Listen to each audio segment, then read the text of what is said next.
Un instant caresse, un moment RBS.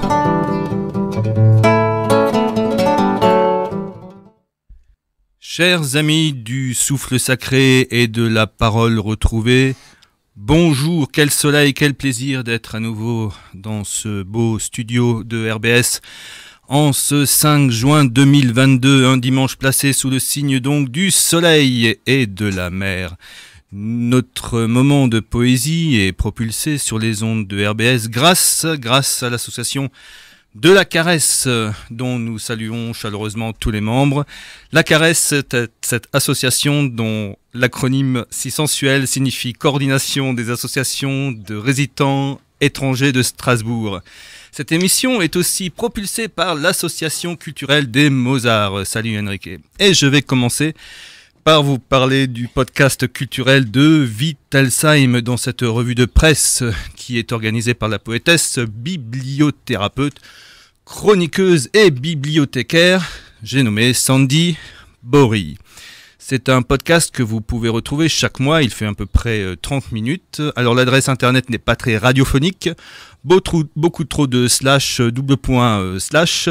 Le mieux, j'ai fait le test pour vous, tapez dans votre barre de recherche Wittelsheim plus podcast et vous tapez sur le premier lien et c'est celui-là. Voilà donc de quoi s'agit-il. C'est un podcast assez riche qui propose une chronique de littérature générale, de poésie, mais aussi de littérature jeunesse. De quoi occuper vos oreilles cet été. Sandy Bory, qui est à l'initiative de ce podcast culturel, sera aussi notre invité dans une émission de la rentrée, à la rentrée prochaine, bien sûr. Sandy Bory, disais-je, sera donc notre invité. Et alors qui est-elle? C'est une femme de lettres, car elle est très impliquée aussi dans le milieu littéraire. Elle écrit, certes, mais elle collabore aussi à des revues comme, pour ceux qui les connaissent, la revue Sœur. Elle fait aussi partie de la Société des jeunes éditeurs.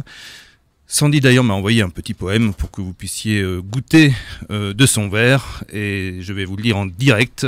Et il est assez dans notre thème, le thème solaire. Voici, je vous lis ça.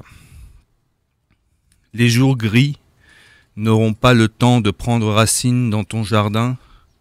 Je dessinerai des soleils pleins les vitres, plein ta peau, dans l'espoir d'un amour canicule. C'est signé Sandy Bory, bibliothérapeute, bibliothécaire, poétesse, femme de lettres, que nous accueillerons bientôt sur les ondes d'RBS.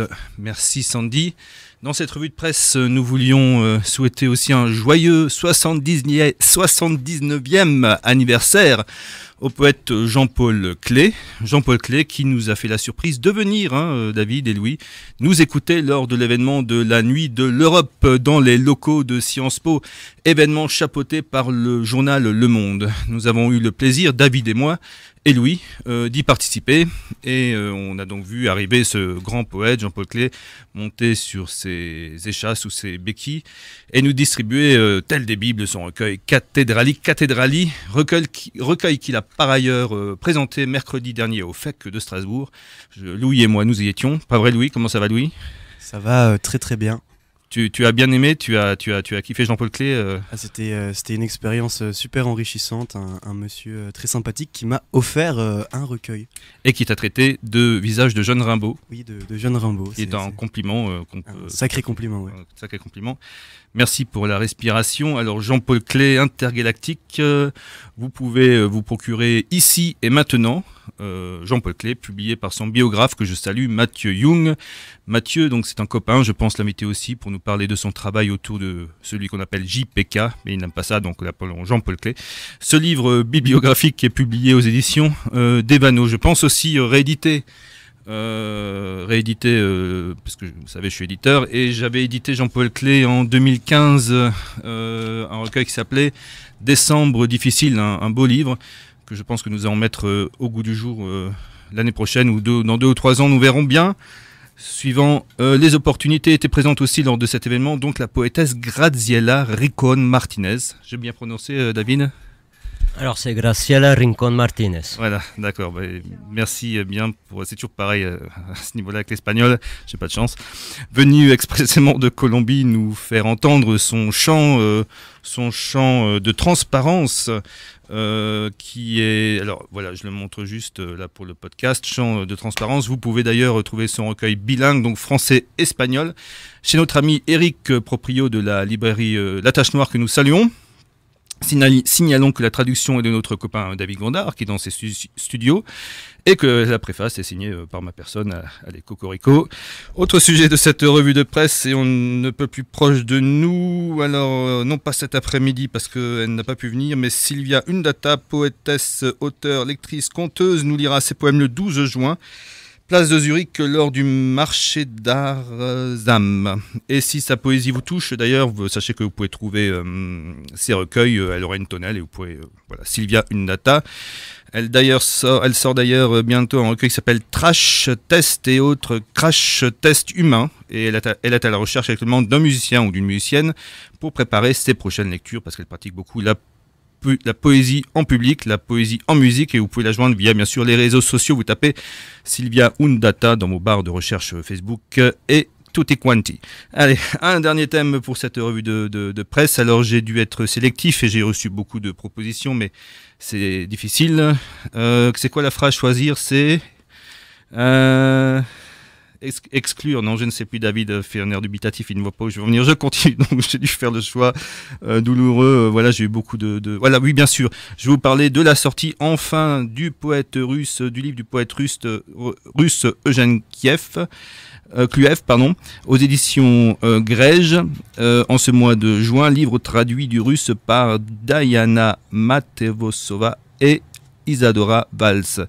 Donc Eugène Kluev. J'en profite pour vous remercier, chères auditrices et chers auditeurs, car il y a quelques semaines, nous avions fait un appel de contribution pour aider ce projet éditorial à voir le jour, et c'est donc chose faite. Et nous aurons le plaisir d'accueillir aussi à la rentrée, ça se bouscule au portillon, c'est tant mieux, Diana et Isadora sur nos ondes pour parler de ce livre, pour parler de leur traduction, et pas que, parce que j'espère que Diana viendra avec sa guitare, et Isadora avec ses poèmes. Concernant l'émission d'aujourd'hui, je vais vous ouvrir le bal en vous parlant des poètes solaires, puis David Gondard, notre ami, va continuer sur le chemin de la poésie de la mer, et Louis Castagno, je ne sais pas ce qu'il va nous présenter, il va nous le dire tout de suite. Oui. On va parler de mon recueil à apparaître prochainement, et je vais discuter avec mon ami David et mon ami Grégory de poésie, tout en vous lisant certains des poèmes que j'ai écrits cette année. C'est fantastique, mais quel programme, je vous imagine avec vos barbecues en train de nous écouter. Ah tiens, resservons-nous un peu de marques qu'on n'a pas le droit de dire à la radio. Alors il paraît qu'il n'est pas poli de manger de sa propre cuisine avec les convives lorsqu'on est cuistot, et voilà, je me suis laissé convaincre par David. Vous savez que j'aime terminer cette revue de presse avec un artiste local, et bien cette fois-ci ça sera moi, donc David m'a convaincu de passer un des poèmes en musique que nous avons joué à Sciences Po il y a 2 semaines à peu près, avec mes musiciens Thibaut Vanson et Gaëtan Olivier lors de la Nuit de l'Europe, une nuit formidable, un événement premier qui s'est très bien déroulé. Il s'agit du morceau en musique, du poème en musique du Roi solitaire, mais comme ce morceau live n'est pas encore passé par les manettes de mes musiciens pour nettoyer un peu les bruits parasites dus à la prise de son live, nous allons écouter ce même morceau pris aussi en live au Savon d'Hélène, et il date du 30 mars 2017. Thibaut est à la flûte, Gaëtan à la guitare. Nous avions le plaisir d'avoir la musicienne libanaise Myriam Némé qui faisait les percussions, et mon ami Hiro à la basse. On écoute ça, et on se retrouve juste après. Et comme tu voulais dire, je pense, choisir c'est renoncer. C'est ça, merci.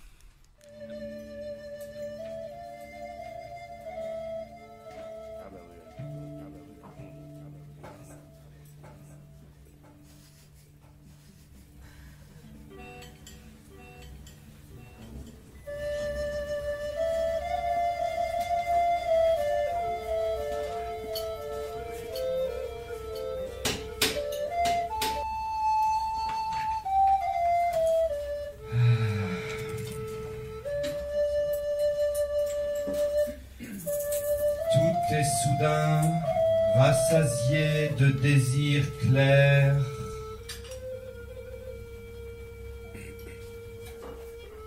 plus atteint par la fièvre que le soleil crachant ses milliards d'étés, de soleil, de safran, de midi, de chaleur.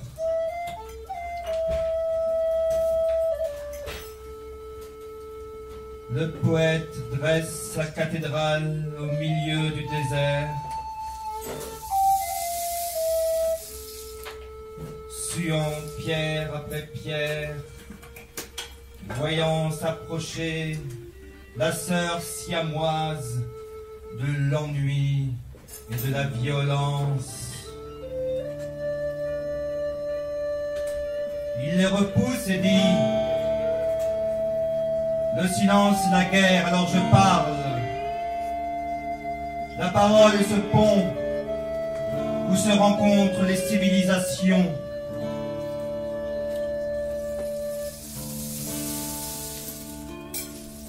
Merci effectivement, chers amis du Souffle Sacré, d'être toujours là avec nous pour cette dernière émission de la saison. Bonjour à ceux qui nous rejoignent. L'objet de cette émission de poésie aujourd'hui du dimanche 5 juin 2022 se trouve à 150 millions de kilomètres de la Terre. Et oui, rien que ça, il s'agit pourtant de l'étoile la plus proche de nous, celle dont nous aimons observer le lever et le coucher. Cette étoile présente dans les dessins d'enfants dans un coin à gauche avec un grand sourire jaune.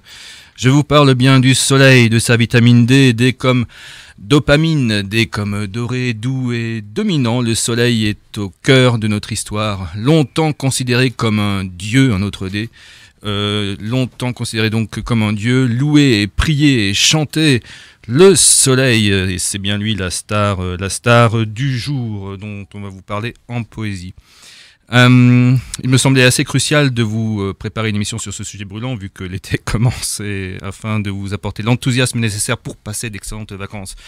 Nombreux et nombreux sont les musiciens, les philosophes, les artistes à s'être penchés sur la question lumineuse du soleil, du peintre Michel-Ange qui avait pour coutume de déclarer à qui voulait l'entendre que le soleil est l'ombre de Dieu, en passant par François de la Rochefoucauld qui déclarait le soleil ni la mort ne se peuvent regarder fixement, ou encore Victor Hugo, rien que lui qui dans une lettre écrivait « Cette cuisine est un monde dont la cheminée est le soleil ». C'est vrai que tout dépend de lui, et si vous aimez comme moi vous plonger pendant des heures de réflexion grâce à une seule phrase, je vous suggère celle d'un autre poète, Jean Cocteau, qui disait « La lune et le soleil des statues ». Un commentaire, Louis, qui a une grande imagination? Non, ça ira, je vais laisser les plaisirs lubriques de Monsieur Cocteau dans les cerveaux d'autres personnes. D'accord, la lune et le soleil des statues. Plus déstabilisant encore, comme à son habitude, Samuel Beckett se joue de nos coutumes en les ricanant. Et il dit « Le soleil brillait, n'ayant pas d'alternative, sauf le rien de neuf.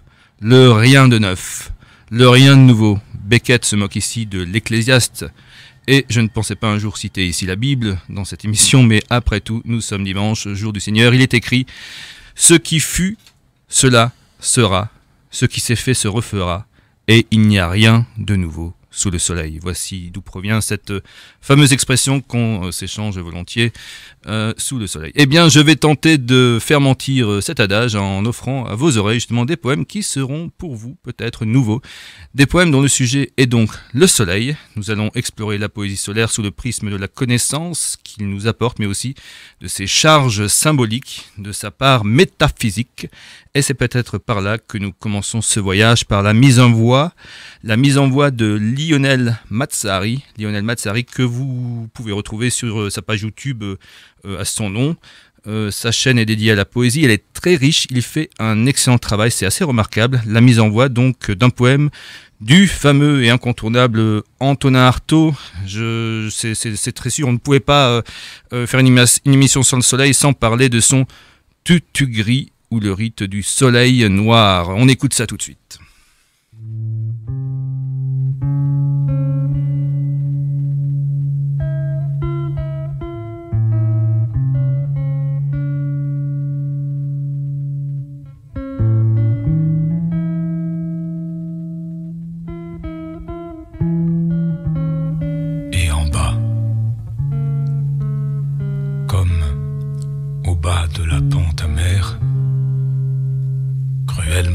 désespéré du cœur, s'ouvre le cercle des 6 croix.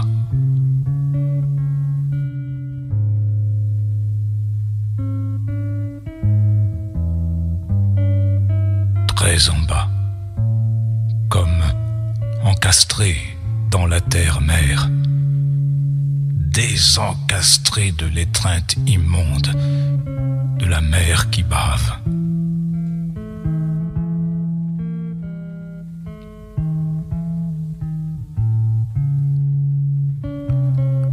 La terre de charbon noir est le seul emplacement humide dans cette fente de rochers. Le rite est que le nouveau soleil passe par 7 points avant d'éclater à l'orifice de la terre.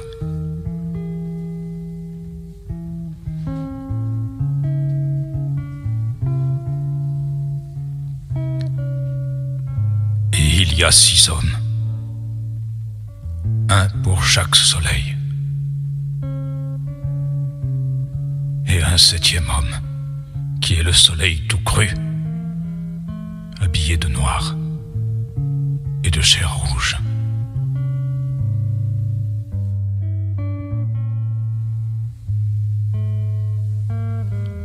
Or, ce 7e homme est un cheval avec un homme qui le mène. Mais c'est le cheval qui est le soleil et non l'homme.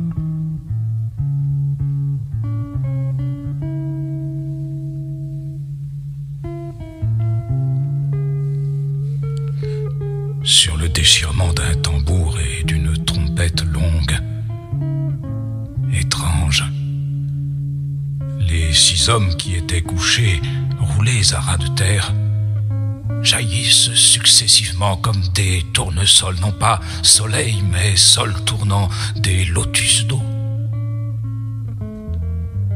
Et à chaque jaillissement correspond le gong de plus en plus sombre et rentré du tambour, jusqu'à ce que tout à coup, on voit arriver, au grand galop, avec une vitesse de vertige, le dernier soleil.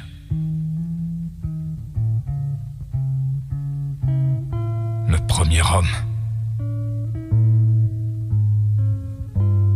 Le cheval noir avec un homme nu, absolument nu,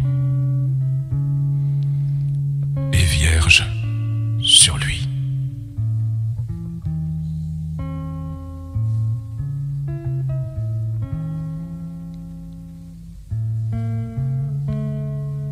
Ayant bondi, ils avancent suivant des méandres circulaires, et le cheval, de viande saignante, s'affole et caracole sans arrêt au fait de son rocher jusqu'à ce que les 6 hommes aient achevé de cerner complètement les 6 croix.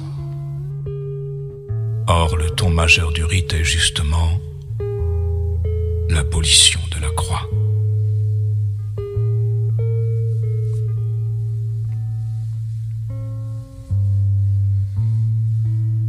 Ayant achevé de tourner, il déplante les croix de terre, et l'homme nu sur le cheval arbore un immense fer à cheval qu'il a trempé dans une coupure de son sang.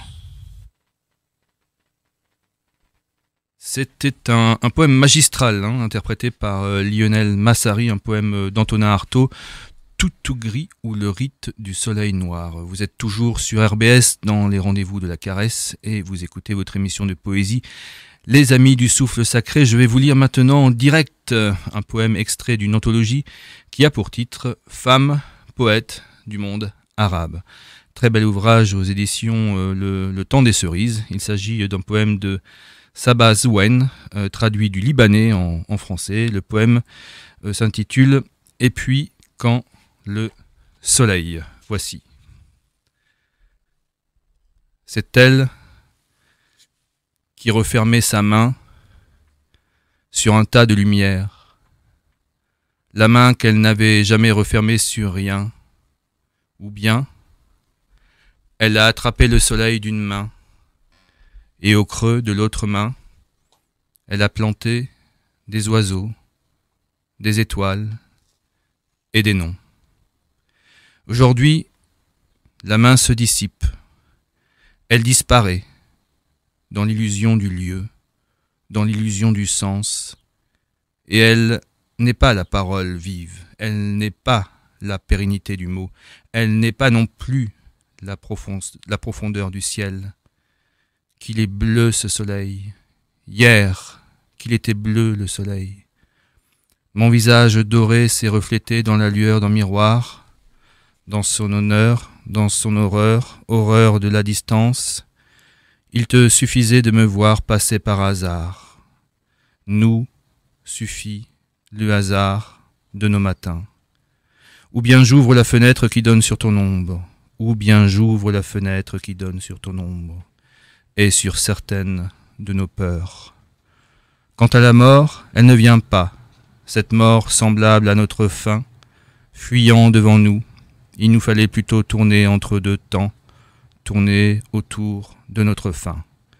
J'ai passé hier ma main sur la couleur du ciel, ou, comme si je n'étais jamais passé dans tous ces instants, comme si je m'effaçais tellement j'ai été. Ma main n'a pas cueilli les fruits des jardins, je n'ai pas cueilli la pomme, ni les lettres qui étaient jetées sur ma route. Quant à la pomme, elle n'est pas tombée, et l'encre est devenue plus noire. Combien ai-je écrit dans les ténèbres de la langue? Combien ai-je écrit dans les ténèbres de la langue? Je vous ai lu donc un poème tiré de femmes poètes du monde arabe aux éditions Le Temps des Cerises. C'était un poème de Saba Zouen. Nous allons faire une première pause musicale avec Tonton Georges qui nous chante ce rendez-vous avec le Seigneur l'astre solaire. On se retrouve juste après. Monseigneur l'astre solaire, comme je n'admire des vous avec vous.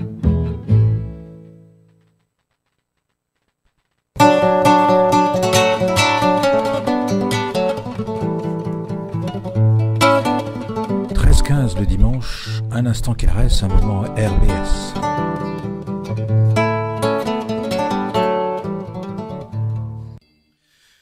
Vous revoilà venu sur les ondes de RBS 91.9 ou en direct sur Internet dans les rendez-vous de la caresse, une émission de poésie consacrée aujourd'hui au soleil. Vous qui peut-être profitez en ce moment des heures du soleil en vous laissant dorer sous lui exactement ou en dorant peut-être une paire de, je ne sais pas moi, chipolata, vous nous écoutez de plus en plus nombreux et nous vous en remercions. Il paraît impossible, chères auditrices et auditeurs, de parler de poésie solaire sans évoquer l'homme aux semelles levant, le génie impatient, le voyou, l'ange de Charleville, j'ai nommé Arthur Rimbaud.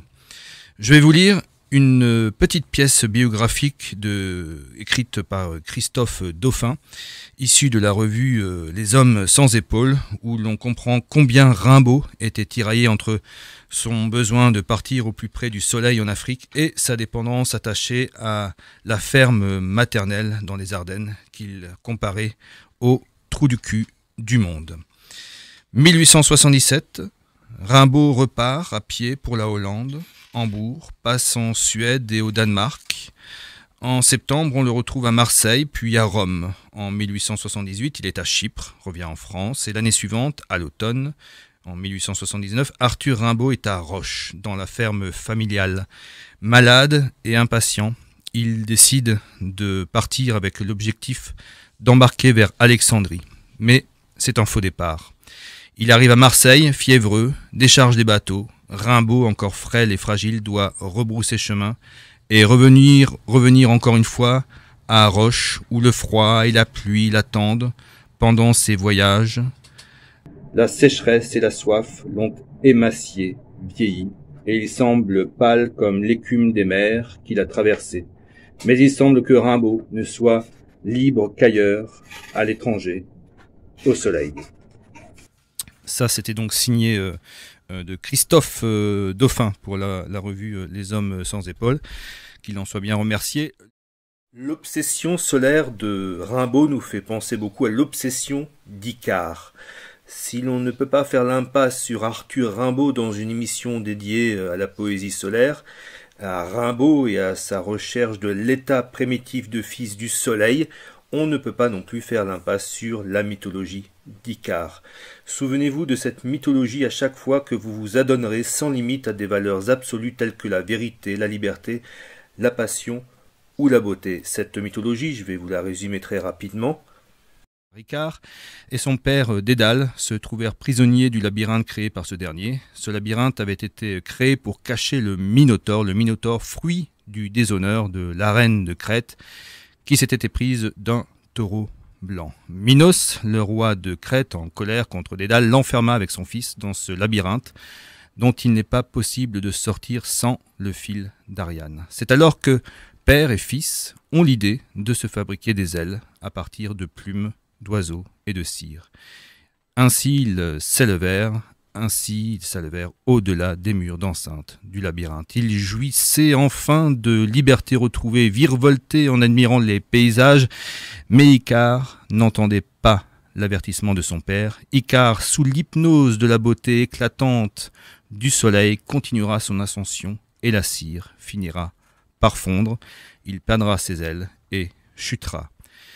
Qu'elles soient philosophiques ou psychologiques, les interprétations de ce mythe sont nombreuses. Icare est victime de sa vantardise, de sa naïveté, de son audace adolescente. Pour Rimbaud, nous remplacerons le mot vantardise par celui de cabotage et la naïveté par celui de l'intrépidité. Tous deux fuyaient un monde insuffisant, un monde lourd et humide, et recherchaient la légèreté, la nudité solaire. Tous deux étaient des êtres transgressifs. Icare n'entendait plus écouter son père, Rimbaud n'avait plus de père et défiait constamment sa mère qu'il appelait la bouche d'ombre. Combien de poètes au cœur blanc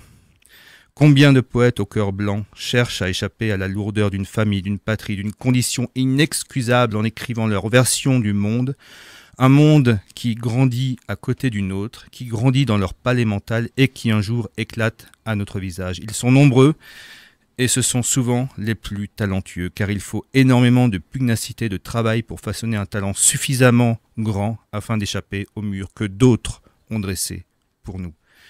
Les cœurs blancs de la poésie. Je vous propose d'écouter une partie d'une saison en enfer de Rimbaud, une partie rendue évanescente par la mise en musique du compositeur Gilbert Ami. Joie, je prenais une expression bouffonne et égarée au possible. Je devins un opéra. Je vis que tous les êtres ont une fatalité de bonheur. L'action n'est pas la vie, mais une façon de gâcher quelque force, un énervement. Aucun des sophismes de la folie qu'on enferme, n'a été oublié par moi. Je pourrais les redire tous. Je tiens le système. Ma santé fut menacée. La terreur revenait. Je tombais dans des sommeils de plusieurs jours et, levé, je continuais les rêves de détresse. Je dus voyager, distraire les enchantements assemblés sur mon cerveau. Sur la mer, que j'aimais comme si elle eût dû me laver d'une souillure, je voyais se lever la croix consolatrice. J'avais été damnée par l'arc-en-ciel. Le bonheur, sa dent douce à la mort, m'avertissait au chant du coq, at matutinum, au Christus venit, dans les deux sombres villes.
Cela s'est passé.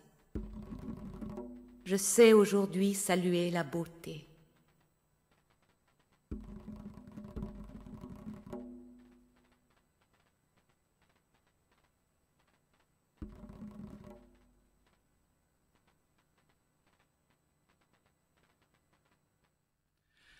Remous de la mer autour des rochers, à l'heure où s'engouffre un soleil banni dans l'abîme noir, tragique harmonie, voix confuse des sirènes cachées. Vous me faites peur quand je vois sortir d'une anse embrunie ces bateaux légers qui penchent leurs voiles comme pour ouïr le râle infini de l'astre immergé. Où prétendez-vous, voile vagabonde ? Mon regard vous perd, la nuit est tombée, j'entends le remous, c'est tout, la grande onde, avec le soleil vous a résorbé. Quand le ciel déploie sur la mort des voiles son drap mortuaire aux larmes d'étoiles, j'ai peur que réponde au cri des marins le grand cri de la mort des soleils éteints. Je viens de vous lire en direct le poème La mort des voiles du gigantesque Paul Fort. La mort des voiles. Ce poème s'oppose à la mort. Le soleil éclaire, lui, nos doutes, lève le voile d'ombre de nos angoisses pour nous chauffer enfin l'âme. Oui, l'autre talent du soleil, c'est aussi de nous apporter la lumière contre l'ombre de nos superstitions.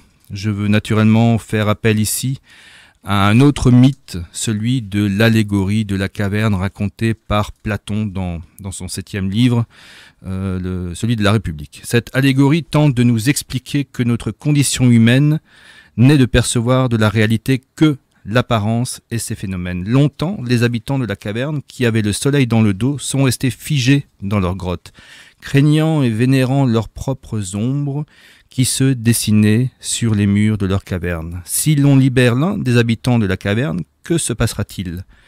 Il sera d'abord ébloui par le soleil, en se retournant tel que nous le sommes par la connaissance. Il sera peut-être tenté de retourner à l'ombre, puis peu à peu sa vue s'harmonisera, et il parviendra non seulement à accéder à la lumière sans crainte, mais voudra partager la connaissance avec ses frères et ses semblables, afin de les libérer de leur asservissement volontaire. C'est ainsi que vivent les poètes.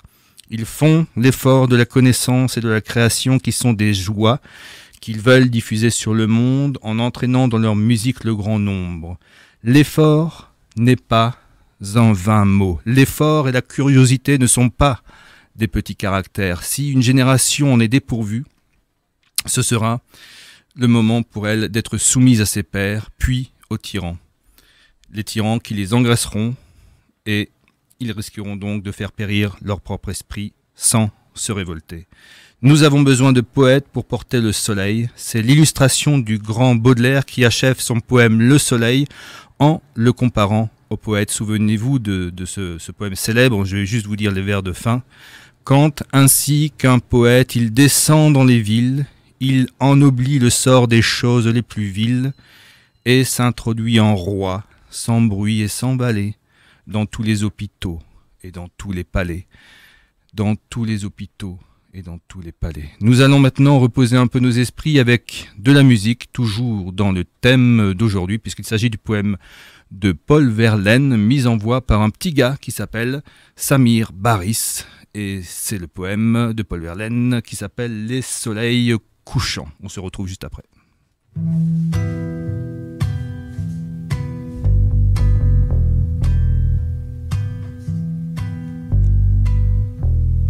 Une aube affaiblie verse par les champs la mélancolie des soleils couchants. La mélancolie berce de doux chants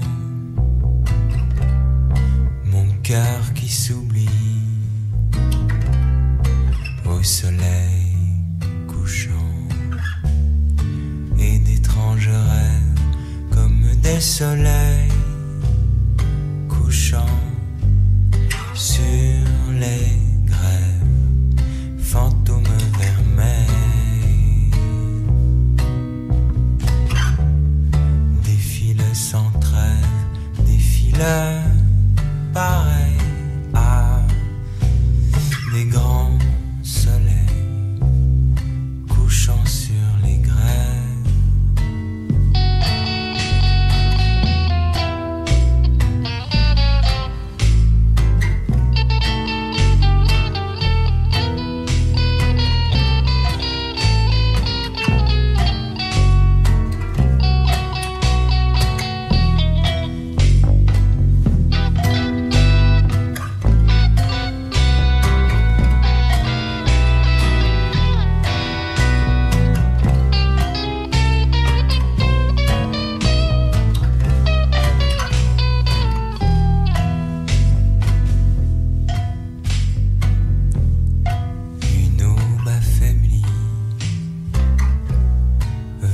Par les champs,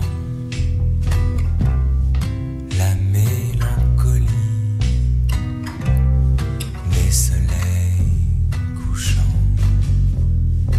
la mélancolie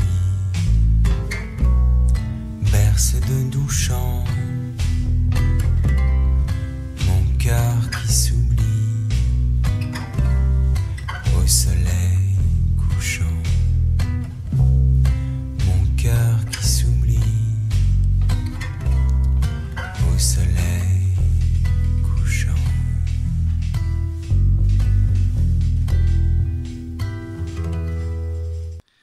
Chers amis du souffle sacré, une fois n'est pas coutume, je vais vous présenter un poète contemporain. La fois dernière, j'avais pris le temps de vous présenter la poésie de Sarah Hatimi, qui a suscité d'ailleurs beaucoup d'intérêt puisque le podcast de ce moment publié sur la page YouTube de Sarah Hatimi a littéralement explosé les compteurs. Souhaitons le même destin au livre du poète Thomas Pourchère qui vient de sortir chez les éditions Abstraction. Un recueil qui, à l'heure du repas dominical, tombe à point nommé puisqu'il s'agit du chaos et de la bonne digestion des choses. Quelques mots sur l'auteur pour commencer cette présentation. Un curieux soldat, un cow-boy de la poésie peut-être, Thomas Pourchère vit actuellement à Lyon. Écrivain inclassable, il a publié également chez Abstraction, aux éditions Abstraction, Ève et l'Ange, une nouvelle, un récit court, teinté d'ironie, un récit soigné, tout comme sa poésie. Thomas Pourchère finalise actuellement un roman et les premières publications d'une maison d'édition associative originale avec 3 amis, les éditions du Facteur Gallo. Écoutons l'auteur du recueil du chaos et de la bonne digestion des choses nous lire un premier poème tiré de son livre qui s'appelle Prologue avec un tournesol. Du chaos et de la bonne digestion des choses. Édition Abstraction. Prologue avec un tournesol. Le vent soulève la poussière, les amas, pour une danse légère, volupté avant la nuit, qu'un homme ignore, comme sans danse déjà. Il trace, il a même jeté son parapluie. Sous le soleil couchant, une lueur fondue et lance ses jambes arquées, son air béat. Il pince entre ses lèvres la tige d'une fleur inconnue, et de sa molle main droite, il tient son estomac, glougloutant, au sans-coup. Pétard, quelle fière allure il a! Curieux soldat, cow-boy peut-être, fuyant la zone des combats. Une tension, un éclair. Un sentiment orateur indiscutable, l'oubli de tout oubli. Quelques pollen snipers oppressent dans l'air le peu de bourdon en lui. Là, l'homme frissonne. Une armée de tournesols, en chant, en tri, obnubilés et ardents, il le toise, comme une quille de bowling de sa tête grisée à ses pieds plats et lents. il demeure stoïque d'abord.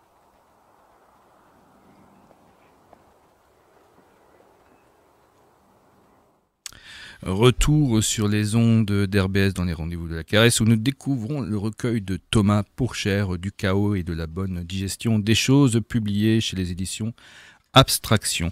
Nous allons écouter maintenant 2 poèmes succincts séparés par un petit son de cloche que vous connaissez peut-être si vous connaissez notre émission. 2 poèmes singuliers comme si le poète nous livrait ses subtiles observations des choses pour nous interroger sur notre condition humaine ou comment ce qui semble dérisoire ou insignifiant nous fait nous tourner vers l'essentiel et le déroutant. On écoute ces 2 nouveaux extraits tout de suite. Un rat mort ouvre son intestin grêle sur son dernier repas. Il y a quelques minutes, il mordait, grignotait, boulotait, dégustait, mastiquait, gloutonnait sa pitance, qui maintenant lui échappe piteusement, comme d'une césarienne à même le goudron et les traces de pneus. Le plus dangereux, c'est toujours la digestion, l'avait prévenu sa mère. Mais maintenant que tu la partages ouvertement, tu trouveras sans doute et sans peine de l'aide pour digérer ta pitance, l'aurait consolé son père, qui aimait consoler.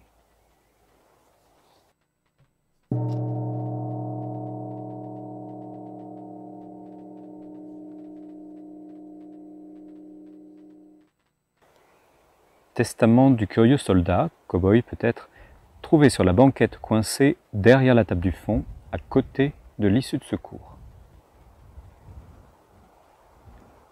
Même l'évidence s'use. À partir de là, épuisés de marcher parmi les crabes, nos espoirs écoulés dans le sablier, passé le campement des fidèles que nous ne sauverons pas, à partir de là, seulement, il nous reste à fuir. Leurs souvenirs rassérénants en poche, et comme un porte-clés encombrant dans la même poche, le sentiment à s'en blesser les cuisses de l'avoir volé. À quelle borne kilométrique siège le début de la lâcheté? Par où est la fuite qui ne nous ramènera pas au combat? Tout est une histoire de digestion, de la cellule qui phagocyte les microbes en les englobant puis les gobant jusqu'au soleil, notre thème du jour qui finira bien, tel entonnoir, à tout avaler du sourire de Mona Lisa en passant par les 7 merveilles du monde et toutes nos histoires d'amour. Oui, tout est une affaire de bonne digestion des choses. Nous écoutons un dernier poème de Thomas Pourchère, où il est question cette fois de la digestion du monstre, poème extrait donc du chaos et de la bonne digestion des choses, publié chez les éditions Abstraction, lu par son auteur lui-même. On écoute. Paris, PMU. Match, monstre, homme. Si l'on devait faire des paris sur l'issue du combat entre l'homme et le monstre, tout serait tout à fait couru d'avance. Avec beaucoup d'ésotérisme, on a tenté d'éluder autant que d'expliquer la biodynamie interne du monstre.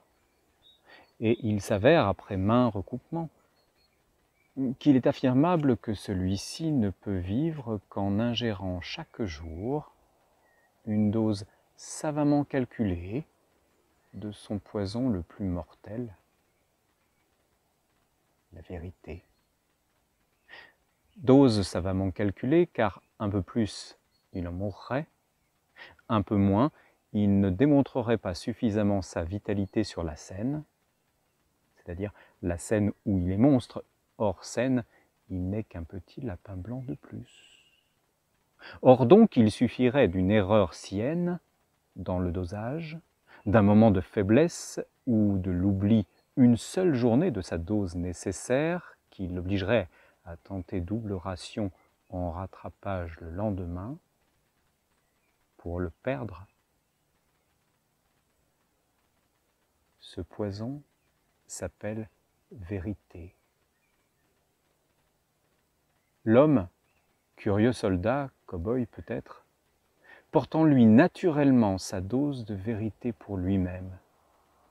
Et il vit de ce fait, simplement, très simplement, en respirant et en renonçant parfois à sa sieste.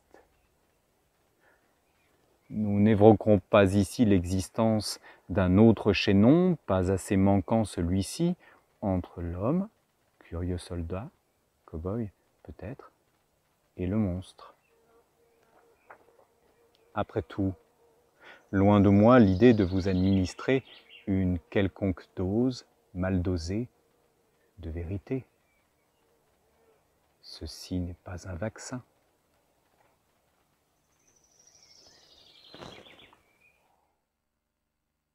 C'était donc du chaos et de la bonne digestion des choses, un recueil qui vient de sortir, un recueil de Thomas Pourchère, aux éditions Abstraction, disponible dans toutes les bonnes librairies, en commande aussi sur internet sur le site d'Abstraction Édition. Merci pour ça.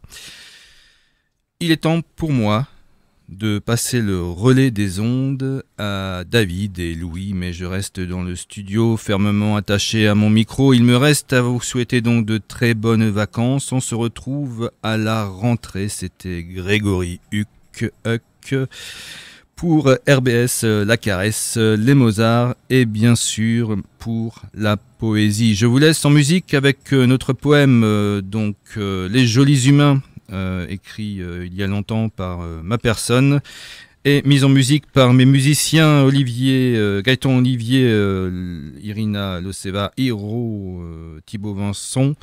Je reste persuadé qu'il reste des jolis humains quelque part. C'était l'idée de ce poème. C'était aussi un live enregistré au Savon d'Hélène, donc de Strasbourg en été 2015. Voilà, il me reste à vous souhaiter donc un excellent été.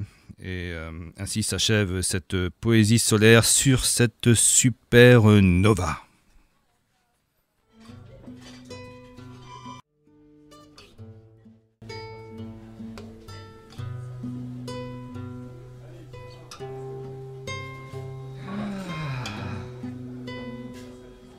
Les jolis humains.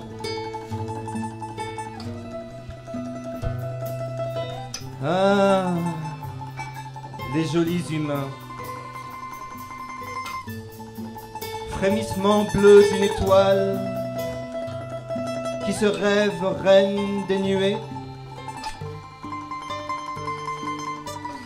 Du haut de son trône animal, supernova dont nos corps sont faits. Ah, les jolis humains, les jolis humains. Floraison des jouissants provisoires, fuyant l'immanquable explosion, vue à l'œil nu.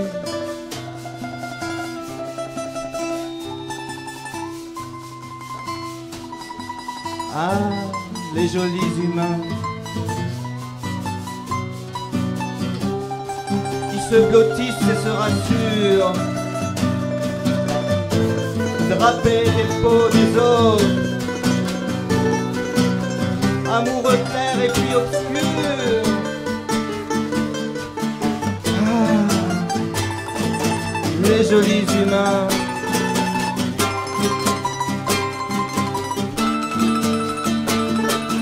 Se rassure contre Dieu bourreau dans l'azur. Ah.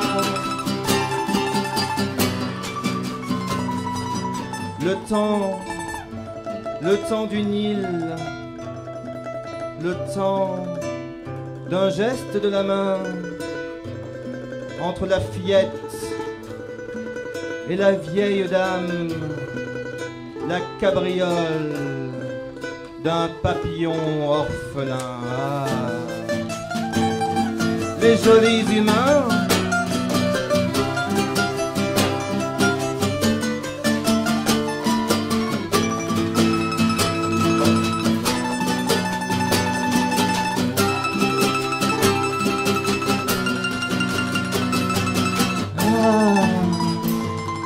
les jolis humains et leurs 7 milliards de petits chemins, mais qui n'en font qu'un. De l'aurore à l'Orient, semant des rêves d'enfants géants, des rêves d'enfants géants, craintifs, récoltant d'épouvantables réalités, se nourrissant alors de beautés illégitimes, fruits rares du divin qui s'épuise. Ah, les jolis humains, quand ils se donnent la main, on voudrait y croire et on voudrait vous y voir.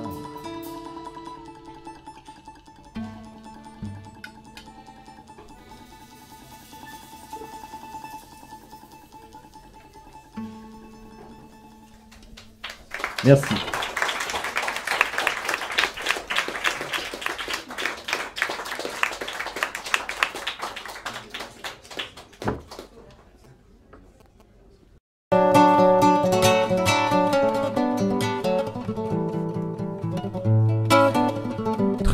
Le dimanche, un instant caresse, un moment RBS.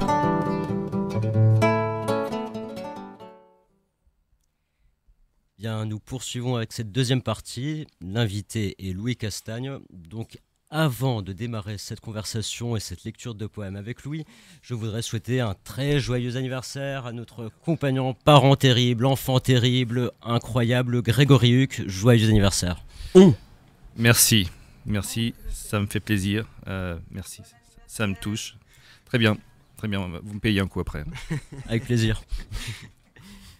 Donc, nous poursuivons. Louis Castagne. Je voudrais faire un pont entre la poésie solaire, la poésie marine, avec un court vers que je prends de Masque métis de Tlaloc Linder, du recueil Les fleurs du 6e soleil, qui nous dit: on ne peut prétendre à l'océan sans avoir un pied sur chaque continent. Donc, rebonjour Louis. Rebonjour David. Je t'ai découvert, j'ai découvert ta poésie donc par les propositions que tu me faisais de lecture, et je l'ai trouvée très, très viscérale, à la fois violente, élégante, raffinée, dure, puissante. Est-ce que tu peux te présenter et cette future publication également ? Alors, avec plaisir. Donc, je m'appelle Louis Castagno, j'ai 19 ans, je suis étudiant à Sciences Po Strasbourg et tu es mon professeur.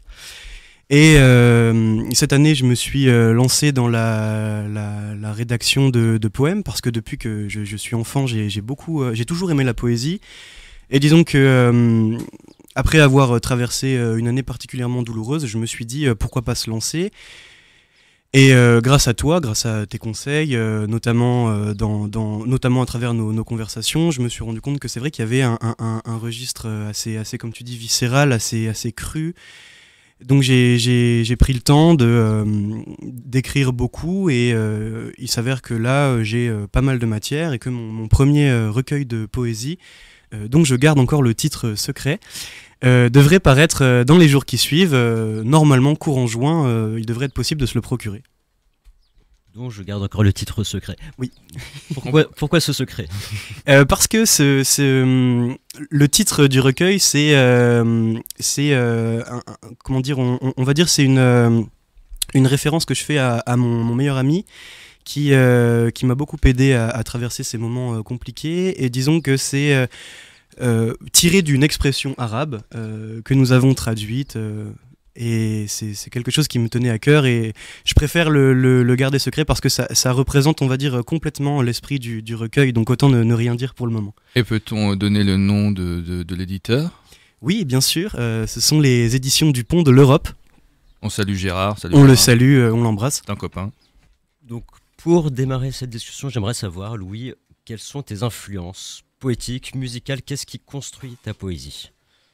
Alors c'est une vaste question que tu me poses là, David. Disons que ma toile de fond, elle se résume en une seule personnalité, Jim Morrison, le frontman des Doors. Et à partir de lui, j'ai tissé une constellation, une mosaïque d'inspiration qui est assez triste, assez viscérale encore, pour reprendre ce mot. Donc on commence assez simplement avec Arthur Rimbaud, dont je me suis découvert une fascination assez extraordinaire cette année. Et puis en creusant dans la vie de Morrison, il y a un auteur qui a particulièrement influencé sa vie, qui s'appelle Jack Kerouac, donc le chef de file de la Beat Generation. J'ai lu Sur la route il y a 1 an et demi, je l'ai lu d'une traite, ça m'a complètement happé, et de fil en aiguille j'ai lu Ferlinghetti, j'ai lu Ginsberg, j'ai lu Burroughs, et j'ai surtout lu Neal Cassady, qui est donc le protagoniste de son roman Sur la route, un auteur extraordinaire qui n'a malheureusement publié que des lettres. On peut rajouter à ces auteurs-là, je citerai Antonin Artaud, que je lis depuis quelques mois maintenant et qui m'impressionne de sa viscéralité justement. Et je citerai aussi William Blake. J'ai beaucoup lu Blake, les Auguries of Innocences et le Mariage du ciel et de l'enfer, qui sont des œuvres absolument extraordinaires, qui sont colorées mais pourtant très noires. Initiatique aussi. Ouais. Initiatique aussi, ouais, c'est quelqu'un d'assez impressionnant. Et pour terminer sur les inspirations littéraires, mais ça recoupe avec le musical, c'est Bertrand Cantat, donc le chanteur de Noir Désir. J'ai poncé l'œuvre en long, en large et en travers, et je pense que dans le recueil, il doit y avoir une bonne centaine de références aux écrits de Noir Désir et de Cantat. Donc voilà pour les inspirations, on va dire, plus littéraires. Maintenant, pour des inspirations plus littéraires. Maintenant, pour ce qui est musical, ça se résume assez facilement. Le blues du Delta, le blues de Chicago, le rock acide et la chanson française. Oui, d'ailleurs, on peut rappeler à nos auditeurs que vous pouvez retrouver un podcast. J'avais dédié toute une émission à la Beat Generation. Super émission. Ouais, je ne sais plus quand, mais vous la retrouvez là où vous retrouvez tous les podcasts. Vous googlez ça et vous trouvez. Et d'ailleurs, on appelait, je crois, James Douglas Morrison le Rimbaud de cuir. On l'appelait le Rimbaud de cuir, exactement. On l'appelait aussi le roi lézard. Ouais, c'est ça. Et Rimbaud est vraiment une figure, la figure de la poésie qui est vraiment, qui traverse les continents. C'est assez impressionnant. Patti Smith aussi, d'ailleurs. Qui a beaucoup repris des poèmes de Rimbaud. Je me suis permis de rebondir, mais allez-y, les gars. Carte blanche, Grégory. Donc, puisque nous avons annoncé à la fois Jim Morrison, Rimbaud, Patti Smith, je propose, Louis, que tu fasses une présentation du morceau que nous allons écouter. Oui, alors nous allons écouter un morceau des Doors qui est paru sur leur deuxième album, un album qui s'appelle Strange Days, pour être plus précis le 24 septembre 1967.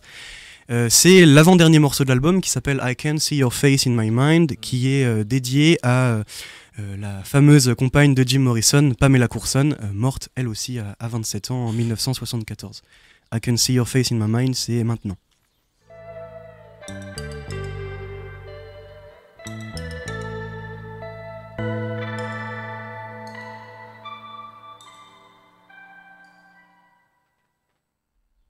Donc nous reprenons.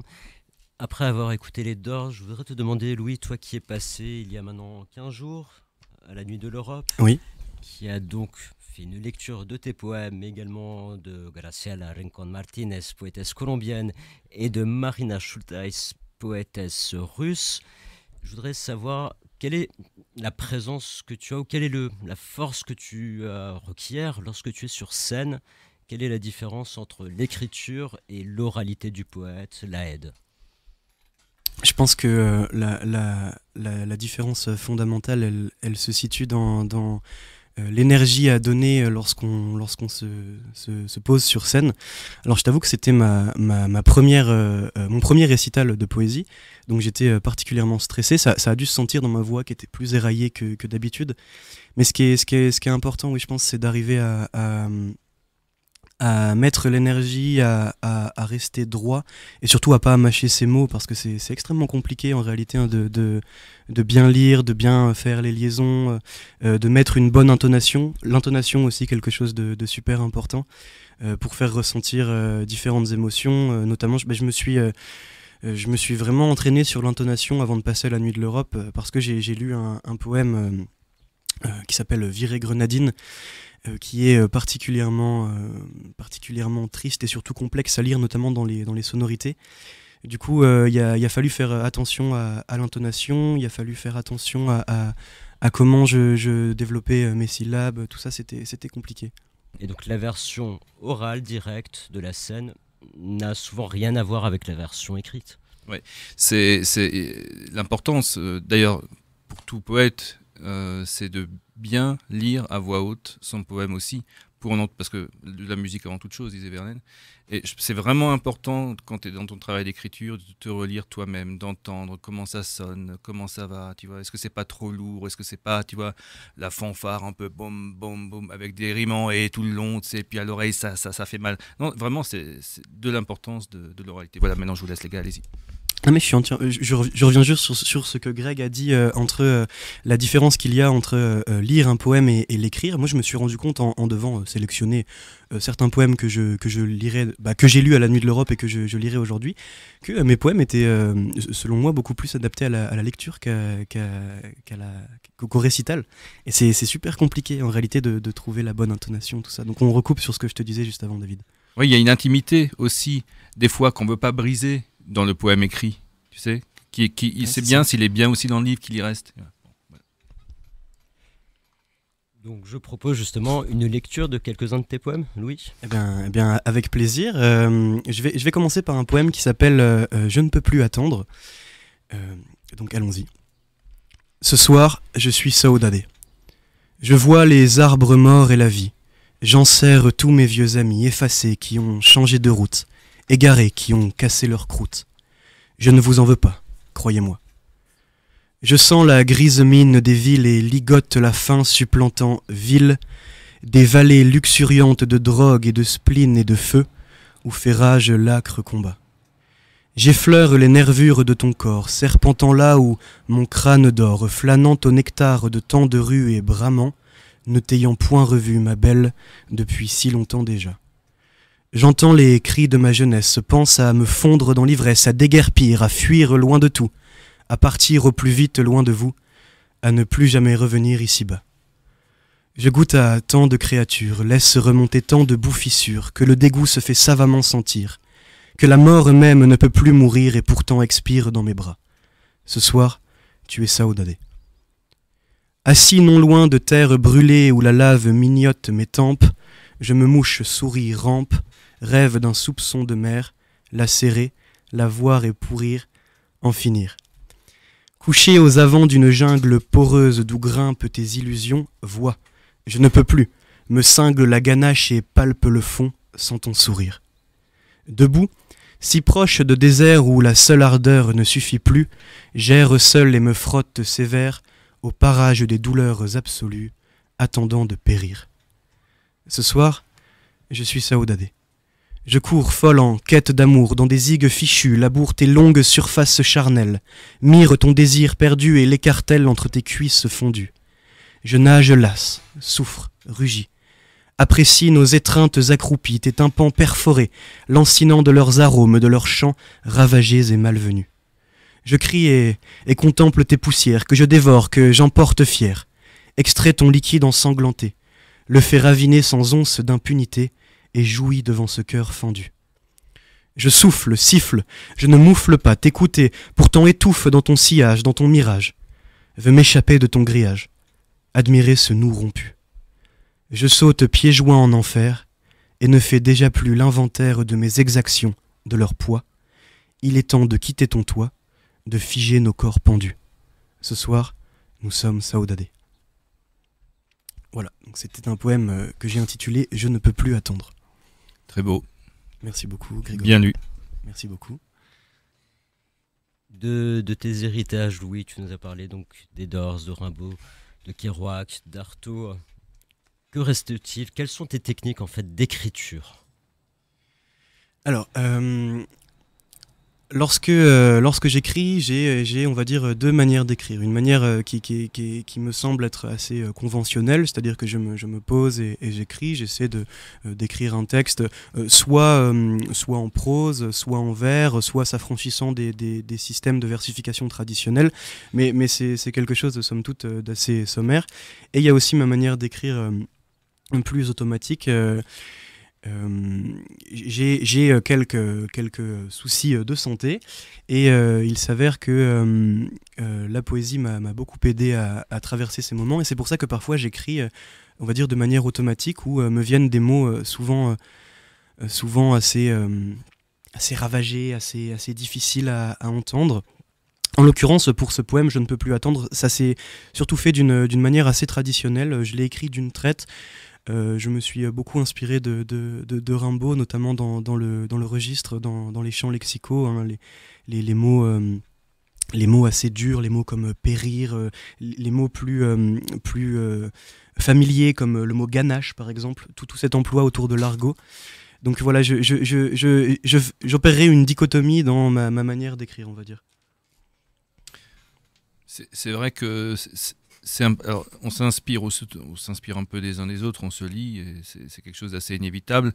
On sent tout de suite quand un poète, comme d'ailleurs Louis, qui a une bonne écriture, a lu. La poésie reste quand même un art magistral, et il faut en lire, il faut en écouter. Cela dit, on peut aussi être très inspiré, disons. Je ne vais pas parler de génie parce que j'aime pas ce mot, mais simplement être touché et avoir. On peut parler justement du poème qui descend, et voilà, de l'inspiration, de l'enthousiasme en poésie, et tout le travail que ça suggère, quoi, par derrière, quoi. Non, je suis entièrement d'accord avec toi. Hein, je n'ai rien à rajouter. Pour faire une autre correspondance entre vous deux, est-ce que, comme Grégory Huc, tu t'imagines te mettre sur scène avec des musiciens ? J'avais deux rêves dans ma vie, c'était d'écrire et de faire de la musique. Du coup, oui, bien évidemment. Certains poèmes sont pensés pour être récités sur scène, soit sans fond sonore derrière, soit comme ce que fait Greg, donc avec des musiciens, ou parfois même un orchestre, pourquoi pas. Mais donc voilà, pour répondre à tes questions, ça dépend des poèmes. Par exemple, un poème qui est assez fluvial comme celui que je viens de réciter, je vois pas trop comment le mettre en musique, étant donné qu'il n'a pas de refrain, que c'est quand même quelque chose d'assez spécial. Mais il y en a certains, oui. Ça dépend. C'est un art particulier aussi de mettre en musique un poème, et c'est vrai que je te comprends sur ce poème. Ensuite, ça se travaille. Il faut trouver le bon musicien, le musicien qui a compris qu'il va intégrer ta voix, tes cordes vocales, comme un instrument de musique. Et donc, à partir de là, si ces musiciens ont bien compris, et s'ils connaissent aussi un peu l'impro ou le jazz, qui est une discussion, hein, finalement, entre instruments, ils vont réussir à t'intégrer, et normalement, ils peuvent tout faire s'ils sont bons, quoi. Mais il y a des bons musiciens sur Strasbourg, à mon avis. Tu vas vraiment. J'en connais certains, oui. Ouais, tu vas vraiment prendre ton plaisir, et une fois que tu as goûté à la scène, c'est difficile d'en partir. Oui, le call and response, donc cet appel et réponse dans le jazz que doit faire le poète avec le musicien. Louis, passons au deuxième morceau que tu veux nous proposer pour cette écoute aujourd'hui. Alors, ce deuxième morceau, c'est un morceau de Georges Moustaki, qui est un auteur que j'affectionne tout particulièrement, un auteur-compositeur, mais aussi quelqu'un qui est un super bon chanteur, je trouve. Et Moustaki illustre quelque chose qui me tient à cœur, à savoir le voyage et aussi l'attachement aux racines. Parce que beaucoup de mes poèmes parlent justement de voyage, et c'est pour ça qu'on lance Moustaki.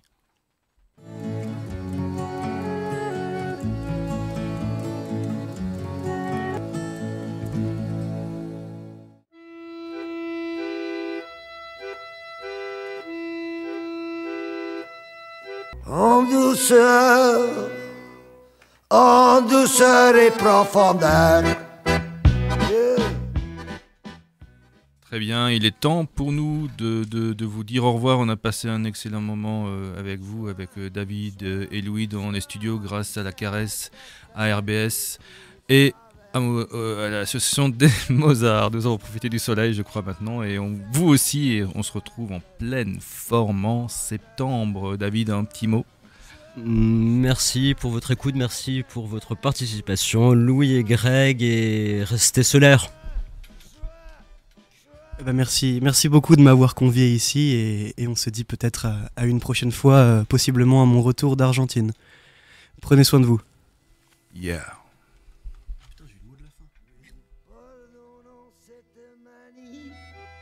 Je lui ai proposé de partager ma vie. Mais dès que revint l'été,